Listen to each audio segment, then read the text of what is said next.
Hello everyone, my name is Loco and welcome to a best of 5 series of top level StarCraft 2. What I've got for you today is a Zerg versus Protoss played at the Esports World Cup, where in game number 1 we find ourselves on the map Persephone. Now spawning right here in the top left hand corner, playing with the blue Zerg drones, we have the man who's the world champion of StarCraft 2, the undisputed greatest of all time.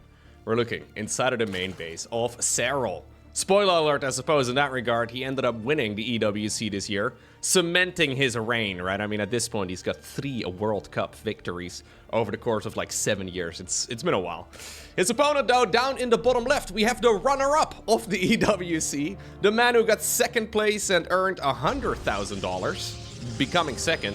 We're looking inside of the main base of Classic. Now, it's a little bit odd, because these two, yes, they'd played against each other in the Grand Finals, but they also played another best of 5 series during the event.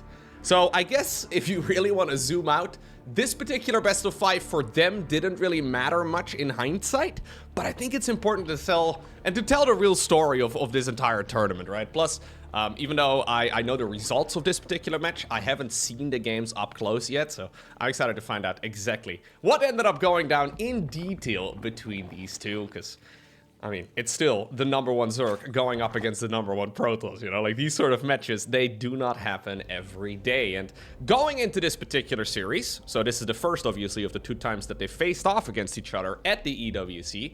Going into this series, there were a lot of questions, right? Because in the most recent encounter that these two had, Classic won. Now, we all know that the Grand Finals was won of the EWC by Serral, right? But the series before this one was won by Classic. And Classic did so in some very solid macro games as well. If you're interested in checking out that particular series, they are on my YouTube channel. So, you know, while you're there, make sure you hit the like button and hit the subscribe button and all the rest of it so you get notified as soon as, you know, new videos go live, which I basically do pretty much every single day. Either way, that was a banger of a series, the one that these two played prior to it, and actually the EWC Grand Finals was also fantastic. So these two really have been, yeah, going back and forth, and going into this particular match, it was clear that Serral was very unhappy with prior results.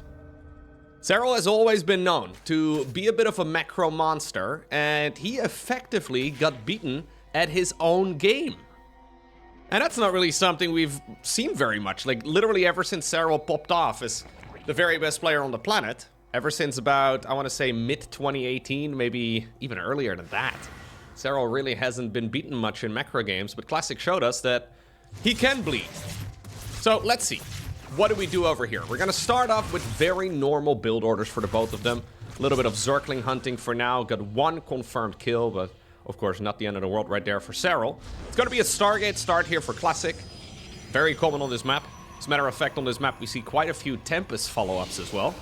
That series that Hero played against Solar, for example, at the EWC comes to mind. When at this phase in the game, there was already a Nexus over here, a Stargate, I think a Fleet Beacon was building. That was a bit of a wild and wacky match. Not really Classic's approach in general. He plays a... Ooh, I love that. Nice little Evo Chamber block. But he plays a lot more conservatively. Let's see, though. What can we do? So, Oracle is going to move across. One of the reasons why Serral has always been a monster in the early game of ZVP is that he really doesn't take any damage. Spore Crawlers are now better than they have been in a long time. Back in the day, they used to not deal as much damage with the most recent balance patch. Basically, since the Queen is a little bit more expensive to compensate. The Spore Crawler is now a bit stronger, and it's making it quite difficult for Protoss to actually be able to jump into the mineral lines and get work done. So already it was hard in the past. These days, especially against somebody like Serral, it seems pretty much impossible. Now there's a big influx of Zerglings here going across.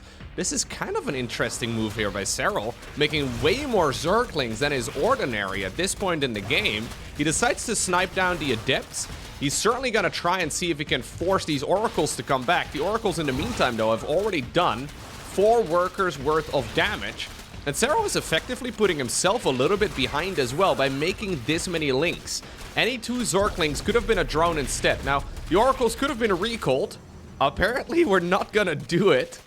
Apparently, Classic is feeling calm and collected. He doesn't care for the life of those adepts, and he really doesn't care for the life of that pylon either. And can you really blame him, right? Like, this wasn't a bad start here for Classic whatsoever.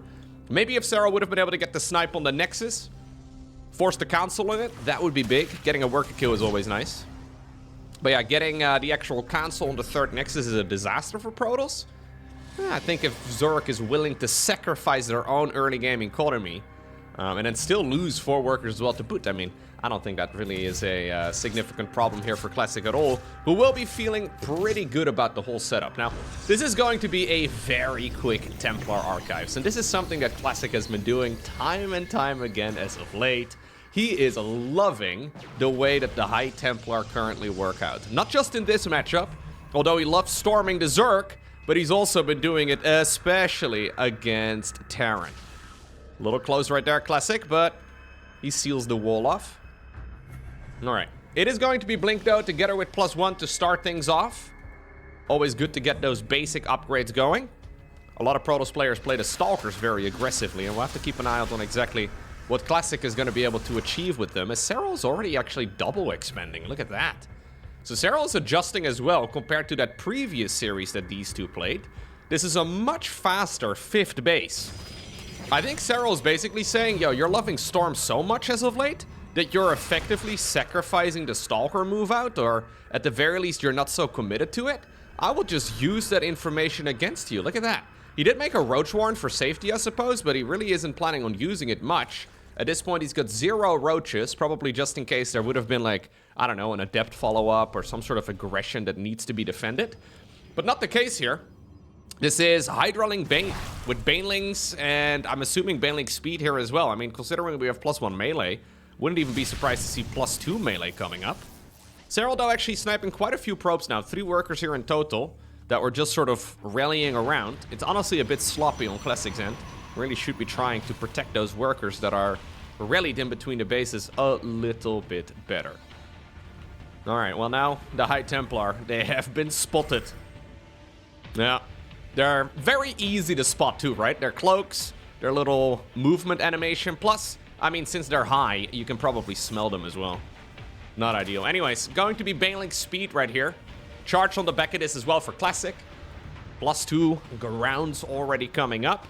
So effectively, what we have here in the first game of the series is both players playing it very, very passively. Like, yeah, we see a little bit of like a punch being thrown every once in a while, but this is effectively round 1, and both players are testing the waters. Now, when they did so last time around, Classic came out victorious. So I expected Serral to be a little bit more aggressive here, but not the case at all. Now we have 4 Drop-A-Lords coming in, but I mean, we're at 84 drones already. Fleet Beacon, though, together with a second Stargate coming up here for Classic. And he is going to be adding on those Tempests in just a moment. Tempests right now extremely popular. Ever since the most recent balance patch, when they became 1 supply cheaper, Protoss players have been loving it. Now, Serral decides to go for a cheeky little attempted Baneling roll-by, it seems. This is a major skill check, though. It's going to come at the exact same time as there will probably be an Overlord drop inside of the main base, a Hydra Zergling push over in the 3rd, and then a Baneling roll-by at the 4th base, right? So this is going to be stressing the multitasking of Classic a lot. Will he be able to stay on top of everything? Technically speaking, this should be very easy to defend here for Classic. I mean, he's got all of the tools available. It's just that the multitasking is tricky. Zergling drop. I think Serral's going to line it all up. Look at that big Baneling morphin as well at the front. It's not just going to be Hydra Ling. Banelings on the right will be the first ones to move in. Excellent defense right there for Classic. Push over here at the main base. That's going to be a little bit annoying, but there is a Photon Cannon waiting. What about the Banelings over at the 3rd? Good storm so far, just keeping this army at bay. Probes are already preemptively evacuated. Looks like there was indeed a split right there as well from the Protoss to make sure that he was not going to take too much damage. Still, though, the Zerglings have run on over towards the natural expansion too, and that is now hurting him quite a bit. Keep in mind that this is an extremely expensive push, though, by Serral, who is starting to break through this base. Yeah, I did kill 33 workers there in the end. I thought for a moment that this was going to be the easiest defense here that Classic ever had to do, because it was looking ridiculously clean, but Serral has smelt apparently that this is enough damage to continue layering on the pressure. We've got 84 workers, we've got a hive coming up. Serral is just trying to rinse and repeat. Zerglings, Banelings, all the rest of it moving all over the map. Now though, Classic can focus his attention just over here. He doesn't have a whole lot of energy anymore for Storms, but he can still morph in the High Templar into Archons. Okay. A little bit of a Baneling drop, apparently, is going to be attempted over at, well, probably the third, as soon as Serral has got the APM available again. A bunch of Zealots, though, are now distracting him at home. There goes that Overlord. And this is one of those things, right? It's just a skill check, really. Like, I think in theory, Protoss should be able to defend all of that perfectly. This is an easy defense, at least compared to the previous ones, but my god, is that effective. 15 probes end up going down just like that. A little bit of a Zerg carpet bomb right there. Very old school style.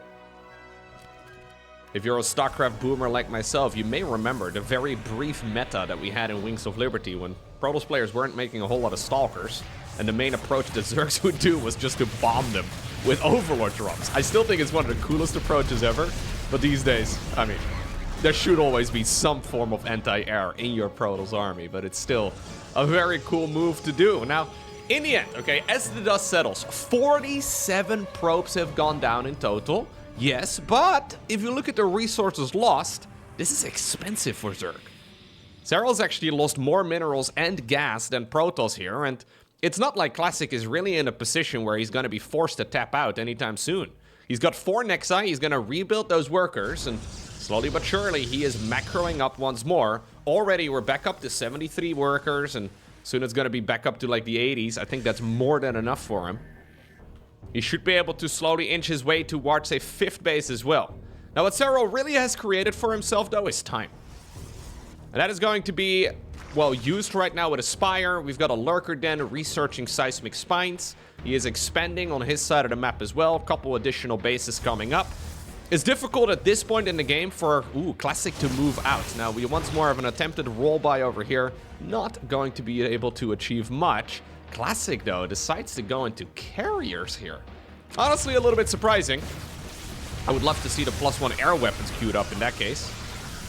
Anyways, lurkers here are going to be so freaking annoying, and usually that's why you... Well, not only because Tempests are cheaper now, right? But in the supply count at the very least. It's also a very good weapon against lurkers, and carriers are just not as easily targeting these things down. Serral getting a decent trade for now, but he will probably need some reinforcing units too. Still though, he added on even more, well, drones here, 89 of them in total. So his income should be really, really solid. Yeah. Alright, another robo facility coming up. Let's see, what can we do with the carriers though? Spire is done. My main concern with carriers, look, they're powerful, but they benefit tremendously from air weapon upgrades. Every single one of the interceptors has 2 firing guns. And obviously you get 8 interceptors per carrier, meaning that for every attack upgrade you get effectively a +16 damage. It's insane to me to see carriers on the production tab, but then at the same time not go for any air weapon research. There we go, we finally get it going. Generally speaking, +2 is what you're looking for with Skytles and the switch to carriers. When you have +2, carriers hit like trucks. At this phase in the game, yeah, they will still deal a lot of damage, but not nearly as scary here for Serral. Then again though, Serral has only got, I only just now realized this, he's only got damage upgrades. So Serral has not actually researched any carapace, he's not gone for any armor. All he's aiming for is full damage output, and maybe that makes all of this okay. Now, then again though, Classic has decided to just double down.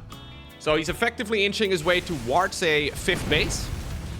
He's now building that one over here on the left, and he's getting the mothership going. So effectively, he is now the punching bag, and it'll be up to Serral to try and see if he can maybe overwhelm it. It's important, though, for the Zerg to not actually overcommit to this sort of thing. Some excellent storms going down, blanketing all of the units in that choke point. And even though maybe carriers aren't usually the weapons that Protoss players will choose when they're fighting carriers, or when they're fighting lurkers, rather, it's still really good. Okay, Tempest now will be on the back of this. It makes a lot of sense. We've also got ourselves the Tectonic Destabilizers upgrade. That is the double damage to structures. Maybe he's a little bit afraid of like a slow push with Spore Crawlers at this phase in the game. Not exactly sure, but you may as well get the research going when you are building a bunch of Tempests. And at this point, I'm honestly really liking the position here for Classic. Serral's goal was to win the game by now, right? Like, that was the entire game plan. Basically, defend early on, and then overwhelm with Hydraling Bane waves. Well, he ended up successfully killing off nearly 50 probes, but Classic survived. I remember once upon a time, SOS was known as the Cucaracha Protoss. Because you can't kill him with nukes. That was at least the running joke. The man was extremely sustainable. Maybe Classic can take that, can take that name now. Because he is looking, it's basically an alternative name to Demauer, right? Like, he is looking extremely scary here when it comes to that defensive play. And honestly, right now, he's got the army that any ladder Zerg absolutely despises. Like, this is the type of stuff I can already imagine Zerg players watching this. Shivers are going down their spines. Speaking of spines, though, these lurkers over here are getting sniped. The Nydus Worm will be available to bring them back up to safety. Serral constantly hitting at multiple sections of the map. I love the mothership here, though. You can always cloak. There we go. Suddenly, the Zerg can't see as much, although there are some overseers up in the air. A recall as well towards this section of the map. That was the recall towards the mothership. Looks like we are now looking at Classic making himself up for what is effectively his first push. He hasn't really gone across the map ever since, well, the Adepts and the Oracles in the early game, and maybe a little Zealot run by or two. Those have really not achieved much. Mostly just forcing Serral here to reposition some of his units. Second Spire coming up, though, for the finisher. So he's got a Greater Spire right over here, researching the +1 air attacks. I love that, too. Nydus Worm in the bottom right-hand corner once again. Some units are left behind, though. What about the fight over here? We have some Vipers. One of Classic's favorite moves is to recall into the main base. Now, you may remember, as we do have some nice abductions here, you may remember that series, I think it was Serral going up against Showtime, where Showtime recalled multiple times into this exact section of the map with the mothership, and the entirety of the Protoss army just got massacred. Serral again preparing for exactly that move, making almost like a ring of Spore Crawlers around the base. And so far, Serral's bases seem to be pretty much impenetrable. Okay, maybe this one not so much. But he should be able to send units in this direction relatively easily. Spore Crawler numbers are growing. Slowly. But they're going up. Yeah, not a lot of creep actually connecting these bases over here. So even though Serral may have the army to be able to fight this, I don't know if he can actually get over here in time. So instead we have a bit of a counterattack. He's already given up on this 3 o'clock base. Using the Nydus Worms, though, to evacuate the drones. Nice play right here by Classic. We now have a recall again towards the left side of the map, as that Protoss army is going to be needed for home cleaning duty again. Another Nydus Worm on the right side this time around. Serral taking a page out of Rogue's book here with the Overseers, just dropping a whole lot of Changelings down. We only have 6 of them, but there's pretty much always energy for a bunch of those bad boys. Okay. Couple of Infestors coming up too. Oh, what? We're bringing the drones in? That's got to be a misplay. Those are the workers that were over at the 3 o'clock base. I don't think they were meant to pop out over here, no. It's good, I guess, as a reminder, though, that those units were stuck inside of the worm. They'll be unloading somewhere else. Okay. Nice movement here by Classic across the board. He does need more troops, though, to deal with these lurkers. Lurkers need to be respected. They can really rapidly knock down a base if you're not careful. Oh my god, we do get a mass recall into the main base. The mothership decides to commit past the Spore Crawler line, and it was clear that Serral did not expect it at all, and to be fair, I did not either. Seems crazy to me to try and move past that Spore Crawler row, but I mean, the mothership gets sacrificed, but he gets so much more in return. Looks like the main is gone. The hive has been, well, destroyed now. We've got a new spawning pool that's building. Lurker den, infestation pit, a whole lot of overlords too. Not a bad move here for Classic, but an extremely ballsy one. And you know what? I can't really blame him. When you think about it, this is one of those games that kind of feels like it's starting to slip out of his fingers a little bit. Nice abduction here by Serral, though. You need to do something. You need to do something to actually try and get back into the swing of things. Now, it's a bit awkward because recall is on cooldown. The mothership is dead. So we can't leave with this army until the recall is yet again available. Okay. Don't mind Classic. He's just dedicated 100-something supply to units that can't go anywhere. I mean, you could technically try and carve down the low ground, but then you're really making it difficult for yourself. Bunch of misrallied units, it looks like. That's a bit sloppy, if I'm being completely frank. I really don't think that should be happening much at this level. Okay. Looks like there were still some zealots going around as well. Yeah, we are going to go down the ramp. Okay. Classic has got a new main base. It was the old main base of Serral, but still, Serral will have to give up on it. Now recall, though, is going to be available again, I would imagine. Let me just check here. Yeah, recall is again available. We have a mothership, too. So Classic can indeed get his units out of here if he wants to. Roach Warren, though, goes down. We have the lair over here, too. A third lair right now needs to be built. Lucky here for Serral, he did make a lurker den before, well, any of these other important structures ended up falling. And that was a crazy play by Classic, but I kind of love it. Because now suddenly this game is not looking nearly as clear-cut. Serral, though, making a big transition here towards a lot of infestors. Oh, he could have had, I think, a bunch more fungals down. Either way, the Brute Lords are just raining their children from the skies. And I think now a recall is indeed appropriate. Maybe we should have already done it. It's towards the mothership, though, on the right side of the map. Classic immediately swings back into action as he goes after the gold base.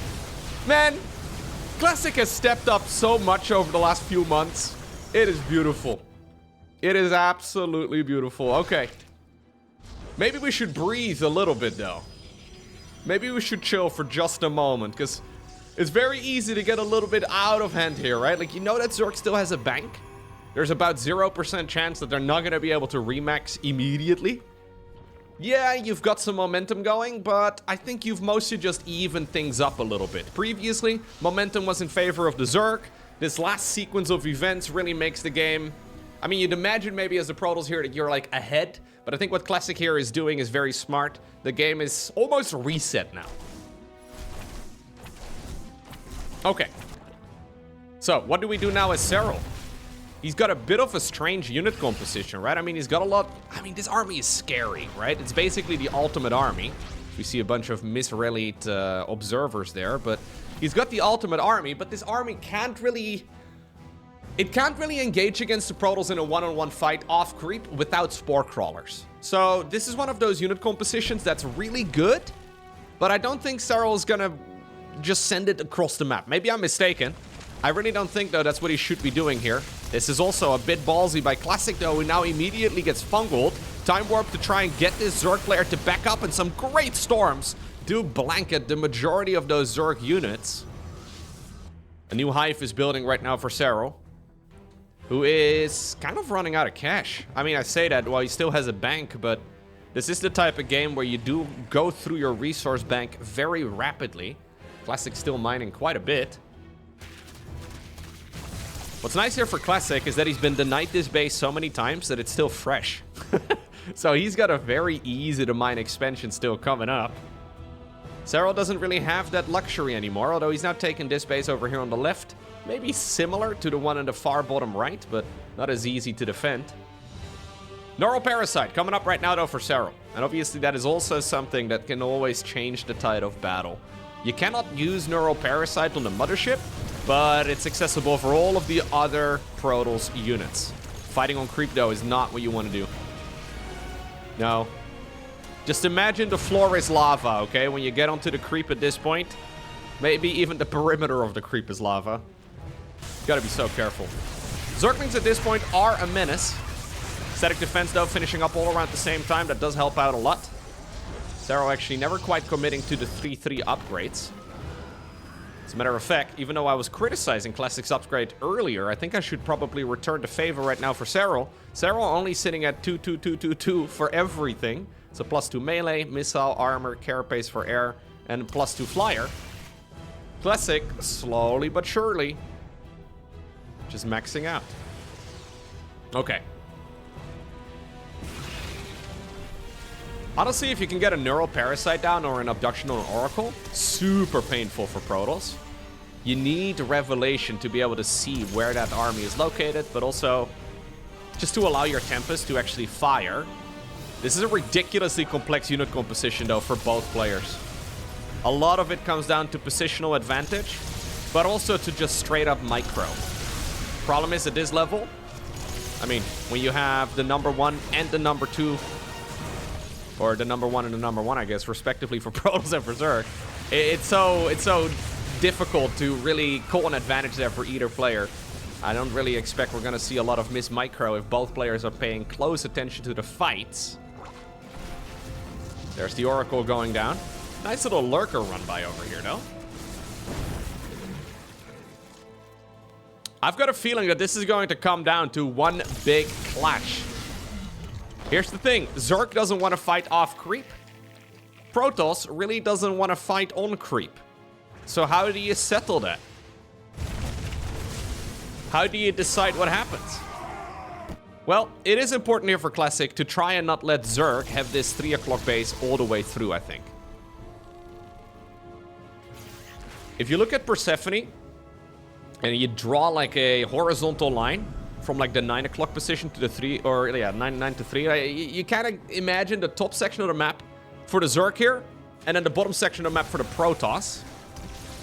This base over here is in a way shared.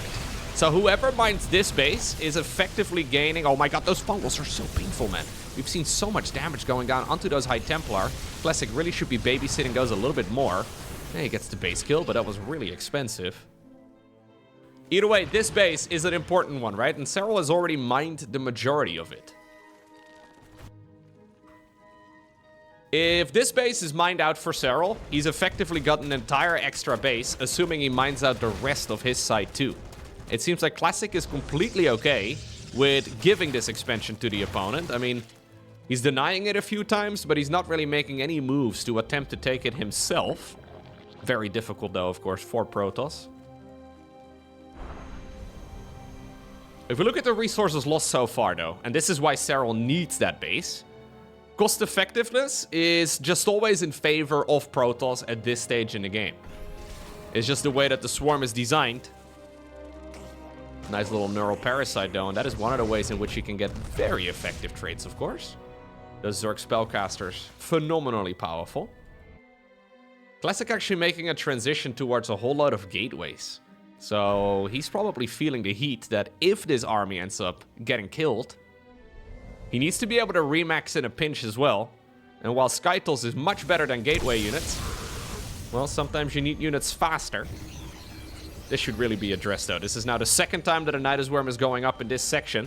Looks like Protoss has made an entire move towards the left. Serral didn't see it, but I mean, there's plenty of static defense available that slows down the advancement here.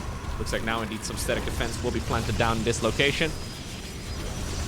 And eventually, I think this is going to get cleaned up too. Mothership once more. Little surprise at the 3 o'clock. Goodbye, Mr. Hatchery. Oh, we do get a recall as well towards the bottom right. Not all of the units fit inside of the circle. Serral, though, is going to get knocked down right over here. I think now we'll probably seal the deal. There's still that pesky Zergling providing the vision here to pop down those Nydus networks.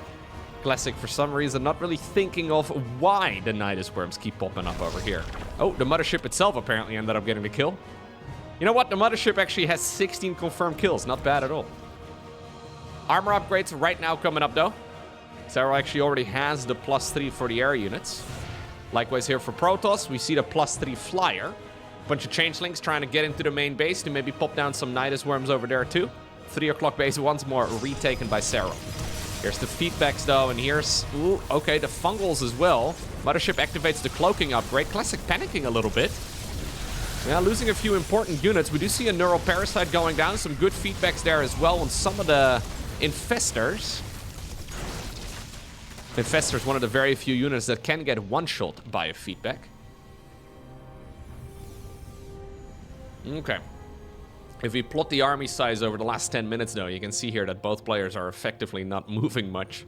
These little trade outs are good, mostly for cost effectiveness, right? But ultimately, it'll come down to one big clash. I highly doubt that we will continue chipping away at one another the entire way through.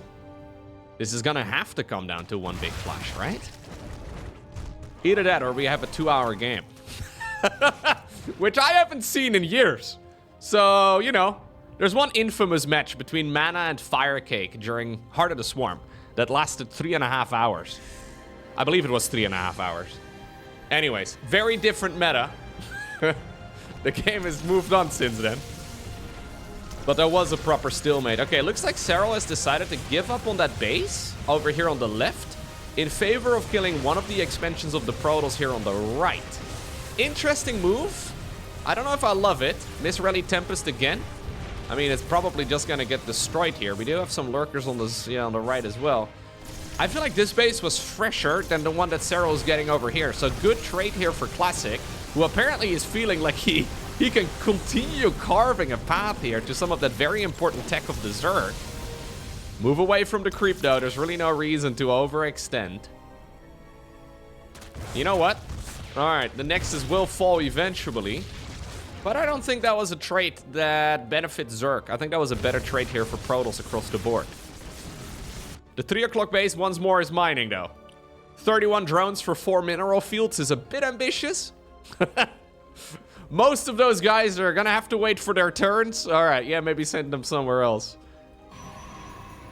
You can get value out of 3 workers per mineral field. 2 per mineral field is optimal. When you add a third to each, you do get a small boost. Not nearly as effective, though. Okay. And this base over here really is a thorn in Serral's side. He's been trying to knock it down ever since the very beginning. But it looks to me like Classic has got it secured. Takes about 10 minutes or so, 12 minutes to mine out a base like this. So really shouldn't take all too long. And we're now approaching one of those weird states in StarCraft 2 where the entirety of the map is mined out. I mean, there's still money available, right? Like in some sections, but we are heading in that direction where neither player really has a whole lot of income anymore. There's still some mining happening at this phase in the game. Serral's really out-microing his opponent a lot, though. I was talking earlier about how I really expect the fights to be quite even in that regard. I don't really like these moves very much here by Classic. He keeps losing very important troops. Microbial Shroud, we get some recalls here. Another High Templar is misrallied. Those Neural Parasites are obviously fantastic, and this is all extremely good for Serral. And it's not the first time. Like, this is by far the biggest time, I suppose, but we've seen a few units bled out here and there. It's really not something that should be happening right now for Classic. It's a difficult army to control. This is an easy, like, 5 hotkey type of army. But none of these units he's losing are cheap. So yeah, you remove some energy out of an Infestor, but you lose a High Templar in exchange. If the Infestors are full energy, they will die, but they weren't, because they just used Neural Parasite. Okay. Cheeky little Zealot run by towards the right.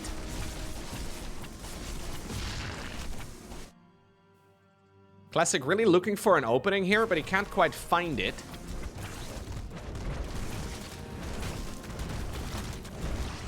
This is one of those moments, by the way, where as a Zerg player, if you struggle in this phase in the game, continue just microing like Serral, okay? Like, just look at these fights and pay attention to how he does it, and then do the same thing.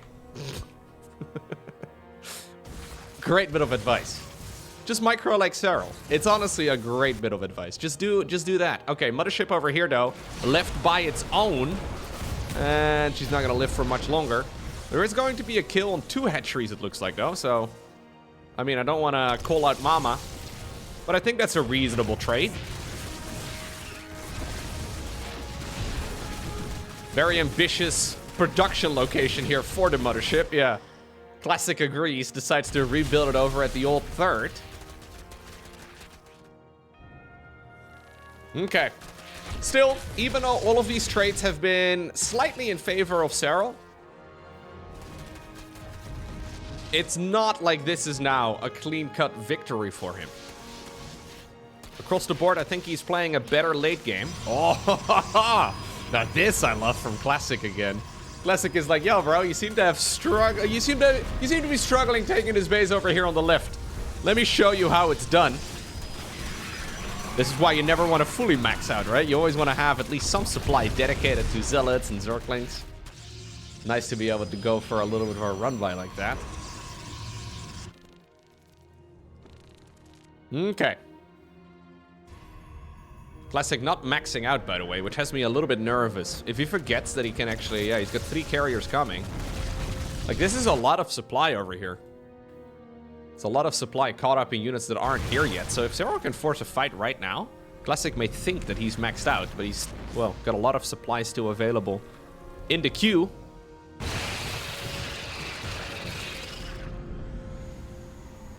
Okay. This is about attempt number 10. Trying to get the base over here on the far left up. Looks like the base on the right, at the very least, has been, well, pretty much done.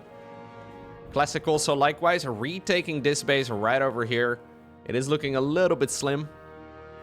Far bottom right, though, at this point is done for. Okay.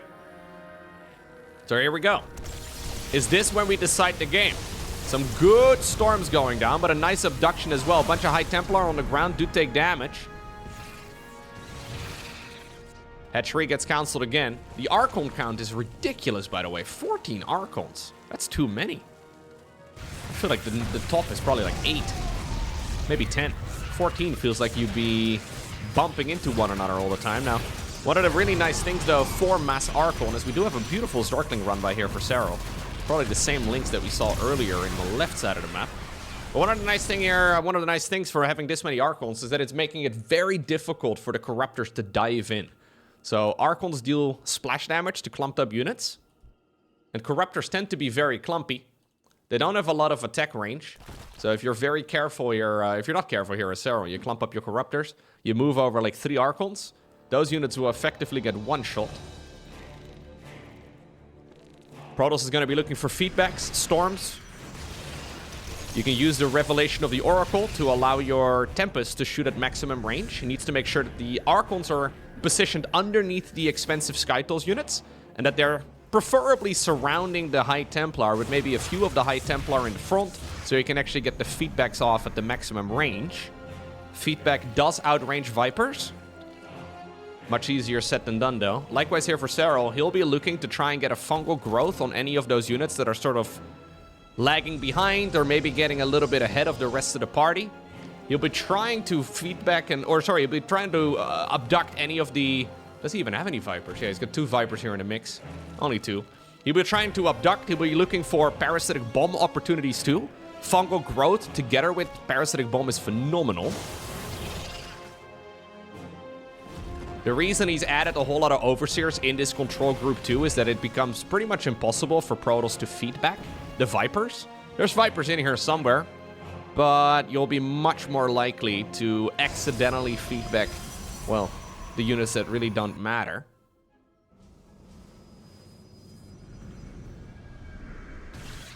Over the last 10-15 minutes, though, Serral has been bleeding Classic dry. If we look at the total army values in the top left, 12,000 minerals for Serral, 10,000 gas. A little bit less for Classic. Serral, though, has got about 50% of his total army value available still in the bank. Classic maybe only like, what? 12%? 13%? Something along those lines. So in that regard, Serral has been taking some very good strides, but he needs to be careful. Okay. Good storm. Yeah, looks like the Oracle will live. That was an exchange that was a little bit better there for Classic.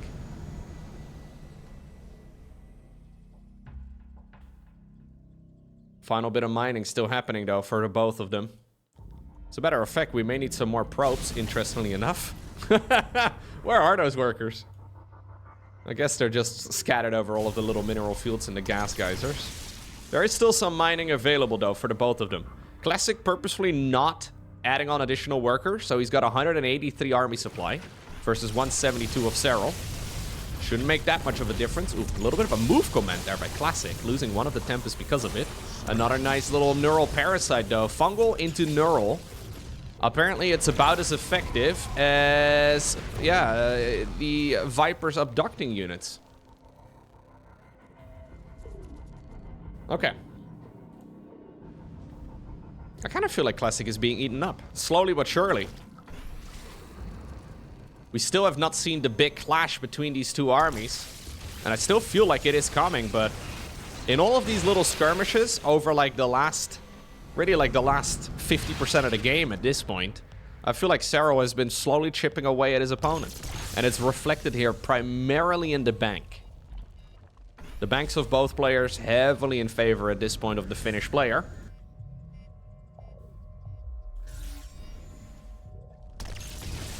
Okay. One problem here for Serral is that he never actually got full upgrades for the ground units. I don't know if it really matters that much. I think he's done it on purpose. But if he plans on remaxing with something, it might be important for him to get some of those units upgraded too. When you have this much of a bank, you'd imagine you can afford getting that additional set of upgrades, but I guess he's decided it's not worth it. So in this particular army, the only units that really benefit from the +3/+3 ground are actually the little Broodlings. It sounds a bit silly. There are still maybe some Lurkers and Zerglings around, but across the board, it's mostly the little Broodlings that benefit from the ground upgrades. And I guess that's not really the most important thing here for Serral.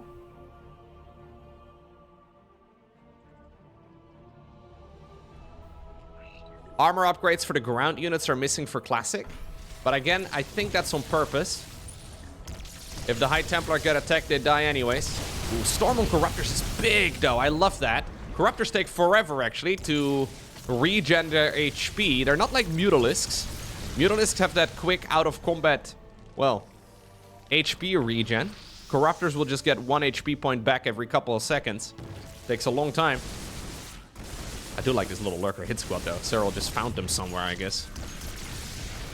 Okay, let's see. Serral is looking like he's ready to move in. We do see a nice fungal growth to start off this engagement, and it looks like the Corruptors are thinking about moving in around this side. Still, though, nice placement of the Storms, good positioning on the Archons, makes it difficult here for the rest of the army to move in. It looks like we do now decide, as Classic is storming all of his own units as well, but he's dealing so much damage to the army of the Zerg.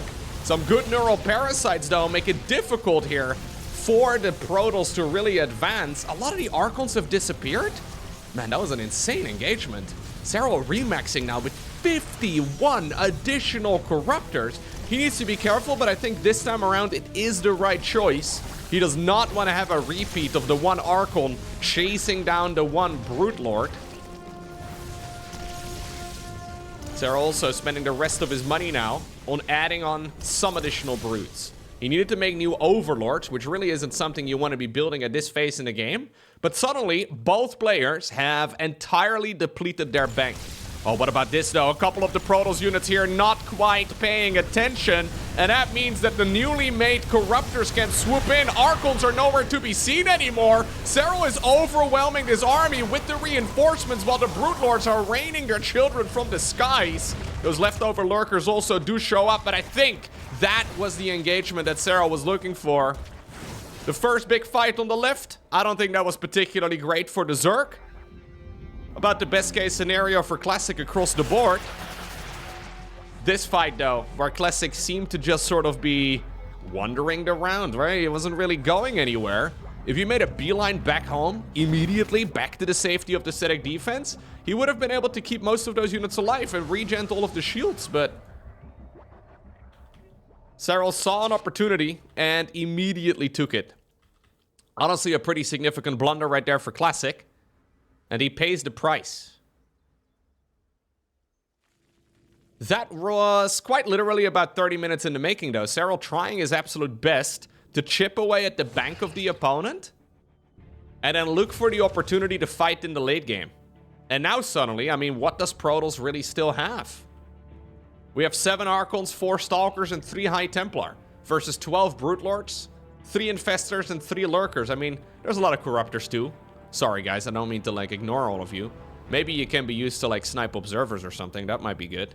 At that point, the lurkers are basically uncounterable. Neither player really has a bank, but Serral still has mineral fields over here on the far left. There's also still a little bit of mining happening here at long distance on the base that was killed a whole lot of times over and over and over again. Keep in mind, though, that Brute Lords are relatively slow. Serral actually hunting down those observers here on purpose. These bases really don't matter much, though, for Serral, so yeah, Classic can get some damage done. Really not the end of the world. I think actually killing the Spore Crawlers might be a bigger deal. At this point, by seeing that there is no Spore Crawlers going down, though, Serral must know that there is no detection available in this Protoss army. So this army can't really kill, even if it's just 3 lurkers, right? They can't really get the job done over there. Still, though, Classic knows that this is an army that is quite quick, right? So his army is unlikely to get chased here by the Brutes. Serral instead just focusing his attention on keeping those Brute Lords around the middle of the map. And keep in mind that we have perfect information here. We can see exactly how much mining there is going on for the both of them. The players have to make educated guesses, which is extremely difficult to do. That's why Serral is keeping those Corruptors close to the Brutes. He's a little bit afraid that potentially there are a bunch of Tempests showing up again, and that would not be ideal at all. Nice army here, though, for Classic, actually, all things considered, but this is it. Like, he basically is not going to be able to add any more units in. So we have a Corruptor using Caustic Sprays. Fungal Growths here would be phenomenal. Serral, though, doesn't want to just get the easiest Fungal. He wants to get as many units inside of that green circle as possible, as now the Brute Lords are chasing down all of those leftover Protoss units. And I think at this point, it's got to be sinking in as well for Classic. This is not an army he can beat. Yeah, he decides to recall. I mean, it's fair game, right? The EWC, it's got $700,000 on the line. But at this point, it feels to me like his only win opportunity, his only way to really grab the advantage here is by maybe winning the base race. So the actual win condition in a game of StarCraft 2 is to destroy your opponent's structures. Maybe. Let's see. Stalkers blink wherever they can. Archons try to hit whatever they can. Looks like the Corruptors are just here to tank some damage, which is a little bit sad. Brute Lords, though, are microed really nicely. And even though this fight is about the best case scenario for Classic, he does not have the numbers. An absolute masterclass on how to play Zerg versus Protoss. Also, an absolute disaster for Classic.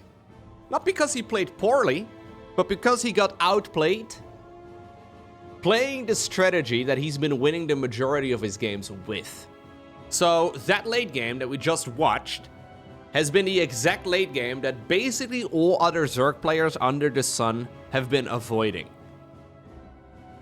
Nobody really seems to want to face off against Classic playing a late game, and that means that Classic now needs to go back to the drawing board. Because if you can't reliably win against Serral playing your late game strategy, it means that you have to come up with an entirely different game plan. And this is not really the moment to be, well, experimenting, right? I mean, there were so many little opportunities in that previous game where Serral just slightly played better.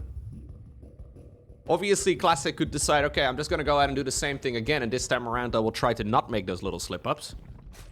But across the board, that really was the game that Classic wanted to play. Like, the reason that game happened the way it did is because Classic decided, okay, this is what we're going to do. Serral was trying to see if we can win with the High-Rolling Bane phase at, like, minute 10. Classic decided that this is the way that he needs to approach the series. So what do you do now here in Corporeal? I mean, this is another map where you can certainly play a similar style again. A lot of Protoss players do struggle getting this base over here up and running early on. The first 3 bases, relatively easy. And even though this one is nice and tucked away, we do see, in general, Protoss tearing a little bit as well. Just struggling getting this base up and going. Main problem is the attack coming in from the left as well then, right? So if you're decided to expand over here, it's just quite far away from your third. You have to be in position to defend all of the things. Now, if Serral decides to go for a High-Rolling Bane fight again, it should be easier to defend on this map for Protoss. If Classic does indeed decide to play the same style, but he is a man of many talents, right? He can certainly go ahead and, well, play a different approach too. For now, everything's very normal. So once more, we've got a fast expansion here for Protoss into a very quick Stargate as well, and we'll probably see some oracles flying around the map again in just a moment. Zerglings going around though. And a drone is moving on over towards that new base as well. Okay. Zergling speed did start up. No additional gas mined for Serral.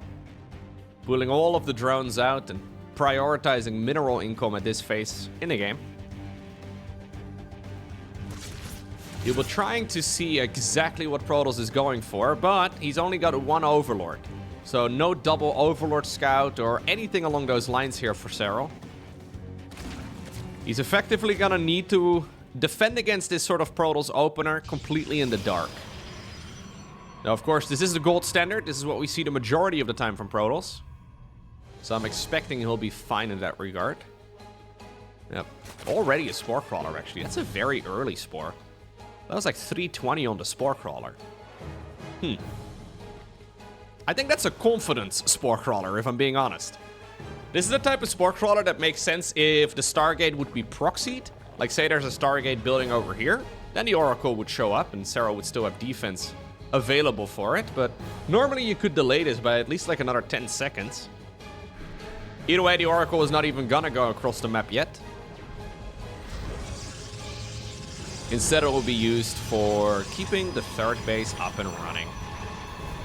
Okay. Second Oracle has spawned. They're going to be moving side by side towards the other side of the map. Spore Crawler is one, the natural. Nothing yet over at the third, but I'm expecting a Spore there as well in just a moment. As the Oracles come together, almost collide in air, but luckily for them, that's not a problem. Some special Protoss technology, I'm sure. Okay. Zerglings try to run in. Not quite going to be able to achieve too much. Well, again, I guess it's forcing these oracles to return back home. Roach Warren again for safety, I would imagine. Although you could certainly go for like a Roach Ravager Queen push. We've seen especially Solar be extremely fond of that as of late. Solar, when he plays a clean early game, I want to say about 9 out of 10 games, he decides to go for a Queen drop. It's a cool style to play. But I think that's mostly him really trying to avoid the late game no matter what. I think Serral right now is kind of in an opportunity where maybe he doesn't really need to be the aggressor, right? Like, he can do some damage. The Hydrolink Bane style, I mean, it was well defended by Classic, but Serral will probably be more than okay just playing a long, drawn-out macro game if it's needed. Ay. You had one job, Adept! It's interesting how only, yeah, 2 of them were shielded out, and the rest of them did sneak in here. So far, by the way, broadly speaking, identical strategy for Protoss. We've got ourselves Blink again on the back of this. We're gonna follow this up with some Adept harassment, sure, but this is not really Classic changing the entirety of the game up. Very much so a similar approach for him thus far. Storm coming up, 6 minutes into the game. Serral decides to go Roach speed. Okay, Roach Warren together with a Hydrodendo. Infestation Pit as well.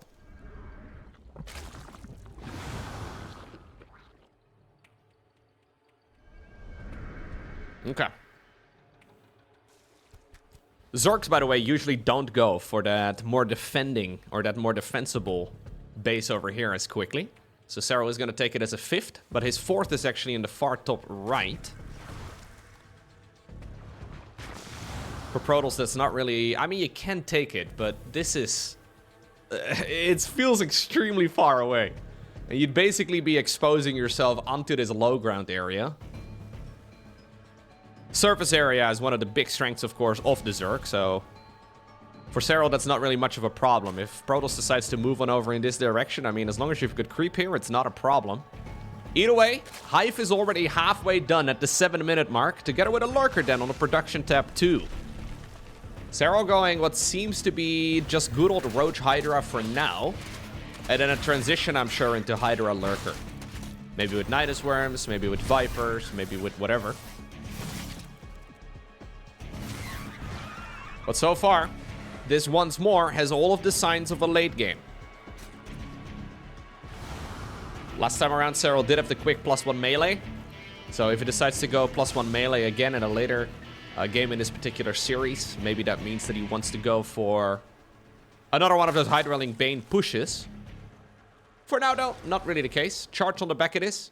But notice here, like just the lack, right, of Stalkers. So he's got 3 Stalkers and 8 High Templar. That's how you know you're playing with somebody who loves High Templar. It's very different than, for example, the way that Hero or MaxSpecs approaches this matchup right now.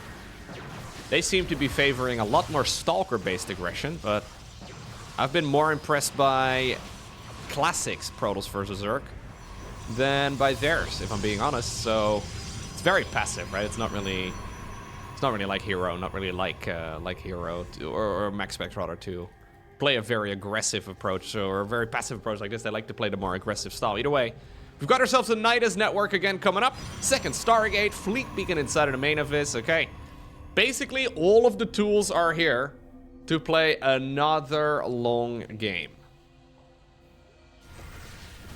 In a very strange way. Hello. Okay, well that was unnecessary. In a very strange way, we're getting there even quicker than last time around. We're now skipping effectively the early game and the mid game to go straight into the late game. Both players rushing for tier 3, but in a very conservative way. Not really taking any crazy cuts or really risking it all. Serral, though, once more, is starting to play with the Nydus Worms.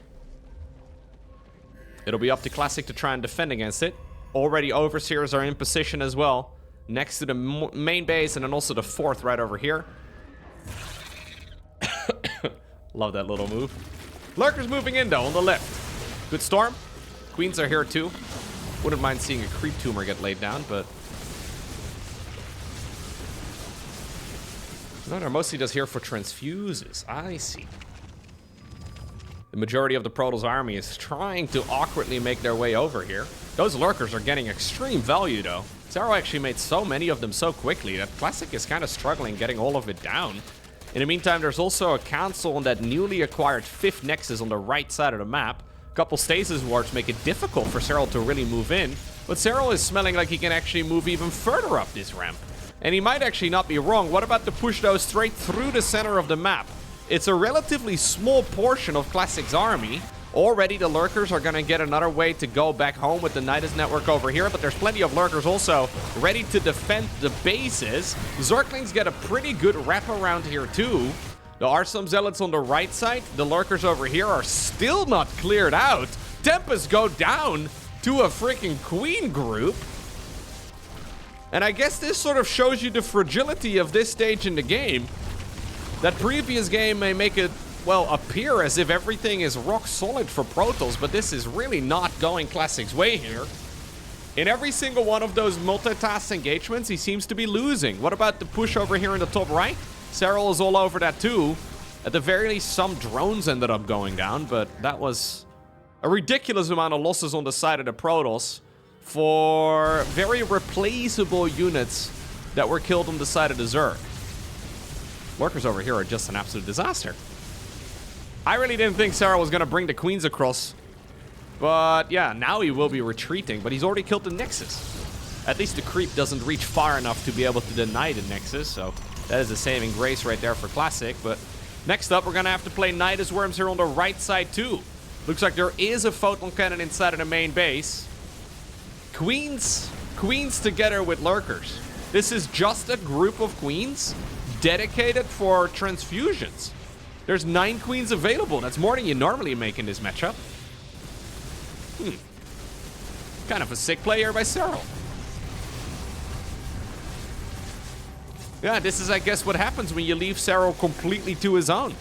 He got so much gas mining done so quickly that those lurkers showed up in far bigger numbers than Classic was really anticipating. We have one carrier coming up, but I mean, Protoss has now been knocked down to just 2 bases. It's really only this and then the old main, but both of those are going to be running low in the next couple minutes.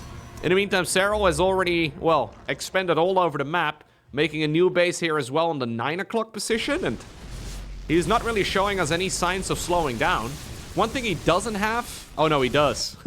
One thing that he doesn't have is what I was going to say is Corruptors, but he can go ahead and make those 2. At this point, I think Hydras and Lurkers and Zerglings are going to be enough, though. Queen's obviously also not a bad anti-air unit. Can we at least get a Council Classic? Because 400 minerals is not really what we can lose. He decides to go for the Time Warp. And you know what? Good thing he didn't cancel, because he does keep the base alive for now. Here's the big switcheroo, though. We have a Viper together with 19 Corruptors. 3 of them just spawned, if I'm not mistaken, or maybe Serral decided to cancel a few. Either way, he's gonna have an answer against this Skytol's ball. And soon those Lurkers and Queens, those Hydras and Zerglings, are gonna be joined by dedicated anti-air troops. And that's effectively the entirety of the Protoss army right now. I mean, you take the Skytol's out of the equation, this army is pretty terrible. You take the High Templar out of the equation, likewise, this army is also pretty atrocious. Serral using the dead end on this map for those nydus worms over and over and over again. But what we're really looking for right now, though, is the main move straight through the middle of the map. He's even trying to get into the juiciest spot. If you can, well, siege up over here, yeah, that's an insanely difficult position for Protoss to break. How do you deal with this? I don't think you do. I think going in for the counterattack may indeed be the best play. There is a nydus worm, though, available to bring those, at least some of those troops back home. Corruptors in the meantime trying to see if maybe they can chase some of those units down. We have some detectors being set up, a Viper with energy as well. A very disjointed army right now, though, for Serral, who's gonna have to have a second here to actually, well, get his bearings here again. But, I mean, a small hit squad of units just chipping away at all of the Protoss economy. That is now effectively turning this push right here from Classic into an all-in. I mean, he can go home, but he won't have a whole lot to come back to. It looks like, indeed, he is sort of rallying the probes a little bit further out. Not really concerned with mining anymore. And obviously, when you're effectively all-in, killing one of the outer macro bases for the Zerg player is really just gonna give Serral a lot of time. He can send all of his units back home, and now he's in a perfect position. Again, a couple of the Tempests, a little overly exposed. Serral did not get the abduction down in time. Vipers coming up, Greater Spire on the production tab, Neural Parasite is researching. We have Adrenal Glands, Burrow. Okay. Classic is gonna have to somehow, some way, stay alive or push for the victory. I feel like if we're playing this middle of the road approach, which seems to be what he's doing right now, where he's sort of trying to all in, but he's also sort of trying to play macro, I feel like that's a lose-lose setup. I would like to be proven wrong, though. Okay, he's thinking about moving up this high ground. He just can't really find an easy opportunity. Looks like the base in the top right will get sniped again. No cancel. Recall is going to be used to now bring this army back home. Upon seeing the recall, the lurkers pop back into the network. Let's do a little bit of first-person view. This is Serral's point of view whilst playing the game. Greater Spire. You can hear it screaming in the background. Now available again. That creep spread, by the way, in the bottom left is phenomenal for him, right? I mean, it gives him so much vision. Any army movement here for Protoss that is meant to be undetected is going to be easy to snipe. I left the little burrowed Zerglings all over just to, like, provide vision for additional nydus networks to be planted down. Revelation was thrown down on that Zergling, though, and it will go down, but yeah, not bad. All right, well, Classics decided to once more slow down the game some. Rather than go for an all-in, and rather than to play full macro, I think we're effectively trying to create a bulldozer army, where you get one shot, one opportunity to seize everything you ever wanted, one moment. And it'll be up to Classic to try and capture it, because his army is going to be massive. He's aiming for about 160 army supply, which is honestly not a bad approach. Like, if you have to come up with a win condition, I feel like that's the way to do it. Gets a free Infestor as well for his troubles. +2 air weapons coming up, +2 melee. We have all of the things here, man. Little hit squad of lurkers again, though, on the far right. Ooh, Tempest do get some nice shots off. Fungal growth as well, but how is this Zerg army going to be able to deal with all of these units? The abductions are good, but still, this Protoss army needs to be respected, and I don't see enough Zerg here at the moment. A lot of the units are clumped up together, though. The Storms are blanketing all of it very nicely because of it. Brute Lords are getting targeted down as well, and Classic does not care about microing against the Parabomb. He is just standing his ground, and he's gonna get rewarded. In the meantime, though, the probes once more need to get out of this position, right? And Classic is completely dried up now. Maybe not completely. There's still a tiny little bit of mining happening in the natural, but the main is fully out. A slow warp in, smashing his piggy bank. He still has some resources available. Queen's available now too, though, at home. They're transfusing each other, transfusing the lurkers, even transfusing one of the drones. Classic trying to see if he can potentially carve a way into the natural expansion here of the Zerg. This Protoss army, man, it's so dangerous, and Serral's units are incredibly disjointed. He's got army all over the map, but obviously he can't go beyond the supply count very easily now. Classic moves into the main base of the Zerg. It's a crazy opportunity for him, man. I really like the way that he has decided to play this out. The question is, does he have enough stuff? Corruptors swoop in. He's trying to snipe down as many of those units as possible, and I think this surround is just a little bit too great. We do see a recall complete there, but he does not really have anything to go home to. That still got very scary for Serral, but there's really no way that Classic can play this one out. GG. Next up, we find ourselves on ley lines. Classic is playing some good games, but Serral is playing gooder. I believe that's how you pronounce it. Now, Serral is just kind of a little bit sharper across the board, and it's an unfortunate setup here for Classic. Because basically what you need to change here as Classic is, well, play better. It's not really a strategic choice so much, although obviously he's playing a very passive approach in general. But you just have to, like, improve every portion of the game a little bit, and that is the absolute worst bit of advice you can ever get. It's like, why am I losing? Well, your opponent is just simply slightly better than you in basically every aspect of the game. It's like, ah, great, thanks, that's really useful. I feel like that's also one of the things, though, that Serral is extremely good at, right? Like, Serral has always been stupidly consistent. Like, when you're playing against Serral in a tournament, never does Serral show up out of shape.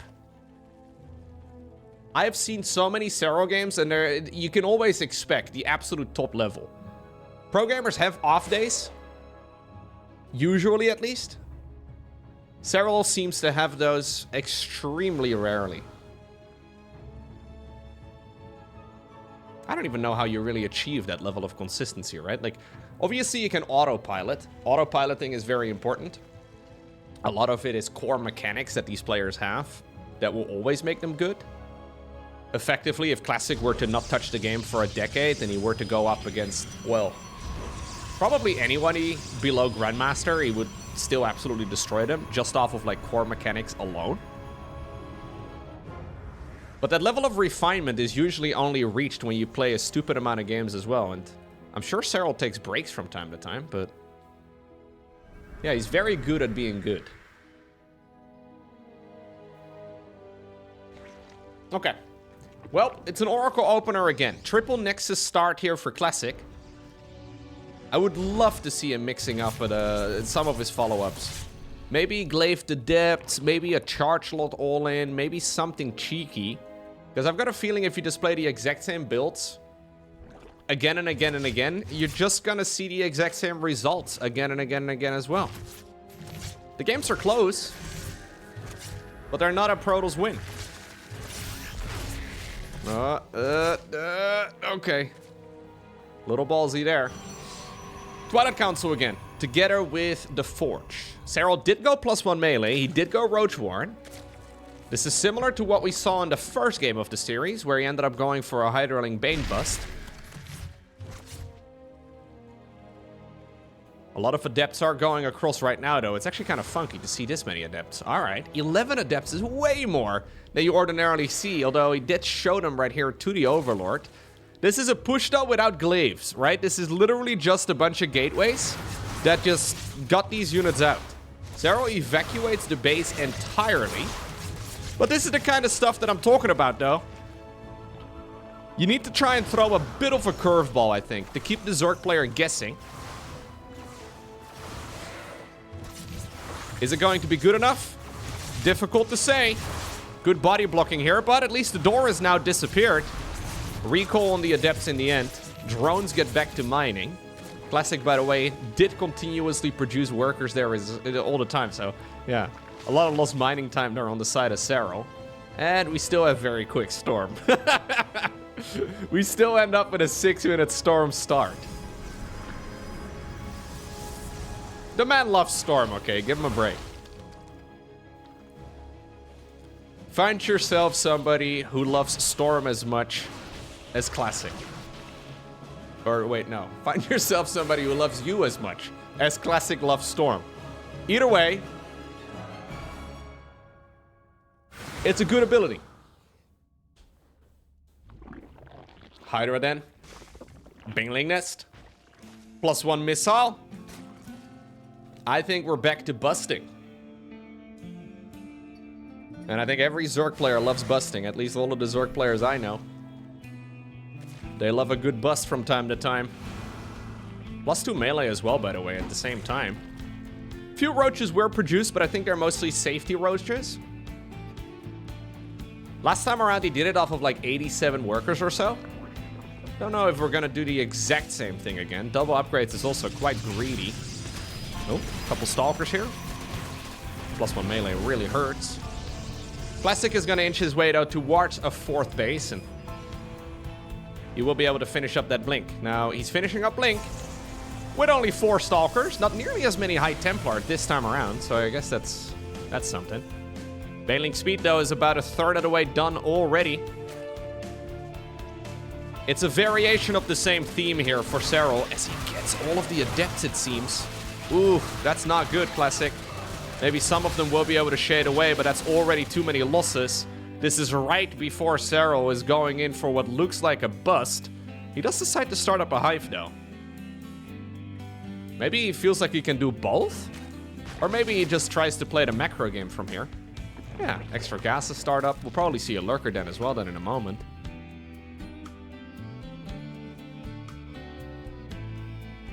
Okay. I really like what he did in game number 1, though. Mass Zergling drops, Mass Baneling drops, Hydraling Bane timing attacks, and then into just a full-on macro game. Ooh, Classic is thinking like he is the one that he... I don't know, dude. I don't think this is your time to push at all. Fighting against Speed Banes on creep. I wish you GLHF, good sir. Serral setting up a surround as he pounces. Nice snatch right there, though, with the Prism as he saves all of the Templar. The problem is, there's still so many Zerg units left over. You know what? Classic is actually navigating this about as good as he ever could be. I think he should have never been out here in the very first place. But he made the best case scenario out of it for sure. I thought that fight was going to be an absolute disaster for him. All right, Lurker Den now on the back it is, though. I thought we already... Yep, we already have a Hive. Serral adding on additional workers instead. Couple of Banelings as well on the right side. I don't think it's really going to be a bust. I think it'll just be like a, you know... Like a small bust. Yeah, I mean, this is a greedy bust, if I'm being honest with you. I mean, if Classic is in Diamond League, this would work out great. But turns out he's not. A greedy bust.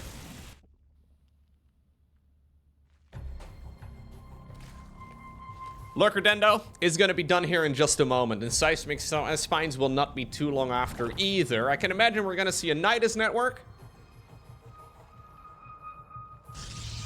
Classic using this as an opportunity to expand. He's doing so, though, to a 5th base off of only 137 supply, which has me a little bit concerned.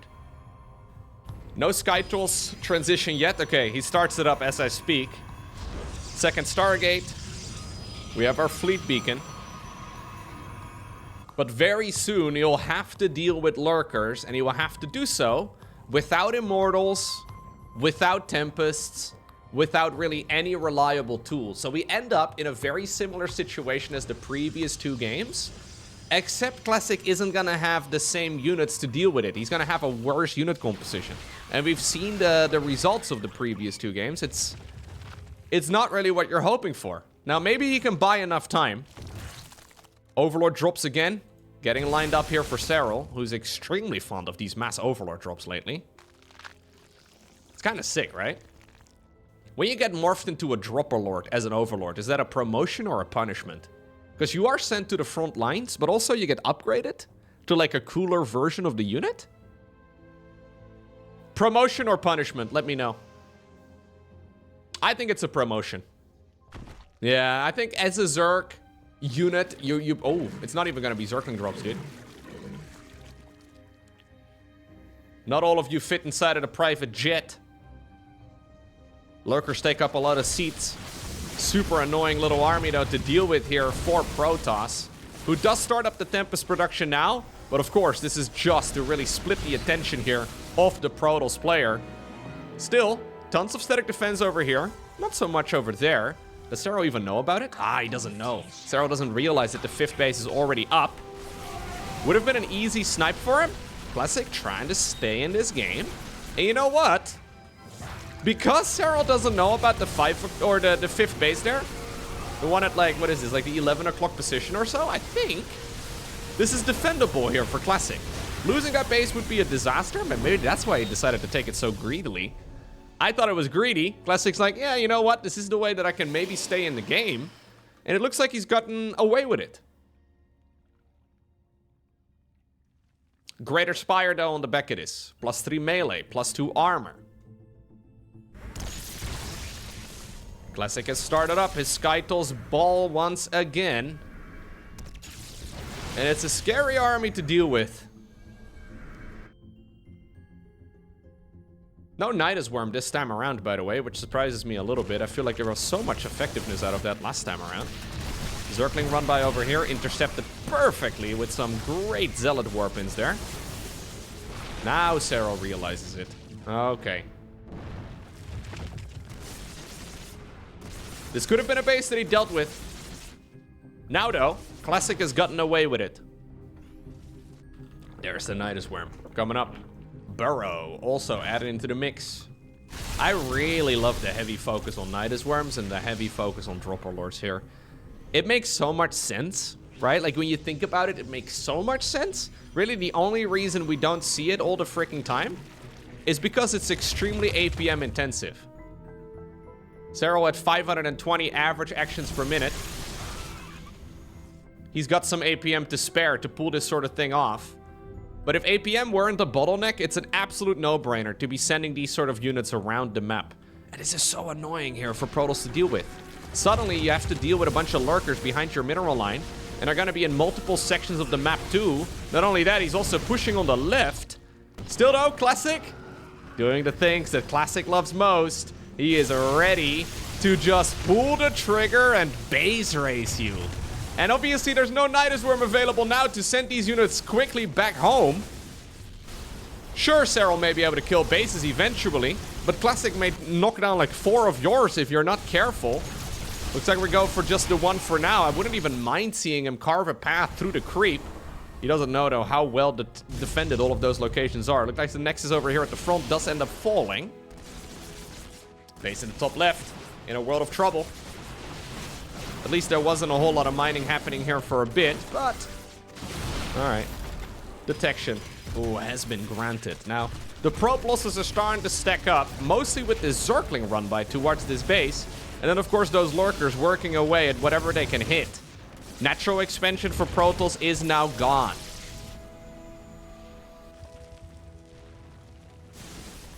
Serral, not too long ago, ended up losing in a series against Classic. It was a series that mattered a lot to him. And clearly, he's been working at his Protoss versus Zerg matchup. Specifically the style that Classic has been going for. This has been several months in the making, but it looks to me like he has figured out exactly how to counter the South Korean Protoss player. And while it's by no means easy, it looks to me like the ball is now in Classic's court.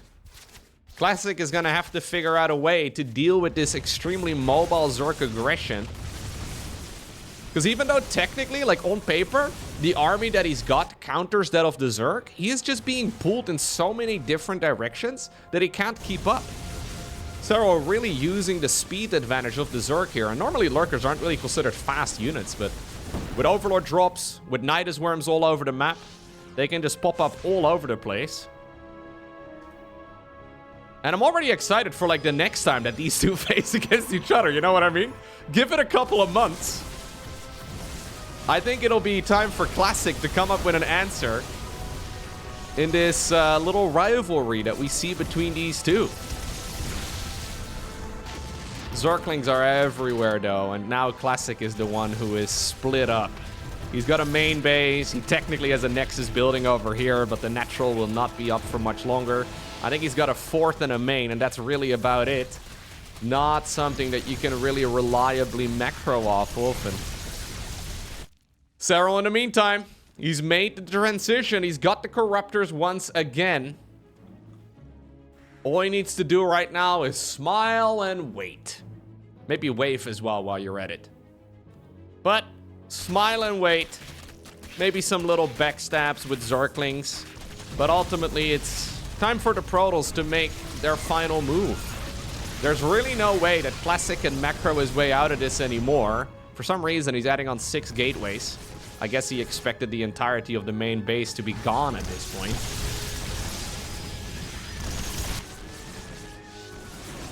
High Templar throwing water balloons at whatever he can. Yep. Serral is one step ahead right now in practically every single part of this rivalry. Just slightly cleaner across the board. You can see here, look at the cost effectiveness, right? So many more minerals lost on the side of Classic. It is painful for him. And every time he deals with one of these unit compositions, there's another push as well happening on the right. Serral actually thinking about just marching the units in. Okay, he was smiling and waving, okay, but Classic didn't walk up to say hello. So apparently we're just gonna double down. And we're gonna wave on his side of the map. A couple abductions, some decent storms. This is Serral effectively saying, get out of my game, and I wonder if maybe it's a little bit overly aggressive, but it turns out to be good enough in the end. A phenomenal series right there by Serral. Obtaining the victory 3-0 in really the most Serral-esque way possible, right? I feel like this is something we've seen over the years, where, yeah, there's people that pop up that, like, take a series off of Serral. But Serral then, I don't know, he enters, like, the hyperbolic time chamber, he analyzes those games in depth, and then he comes up with a solution, and he executes the next time that they face off against one another. And, I mean, this is another stunning example of exactly that. He obtains the victory. And even though, I mean, I don't think it was an easy one, it is a 3-0 win.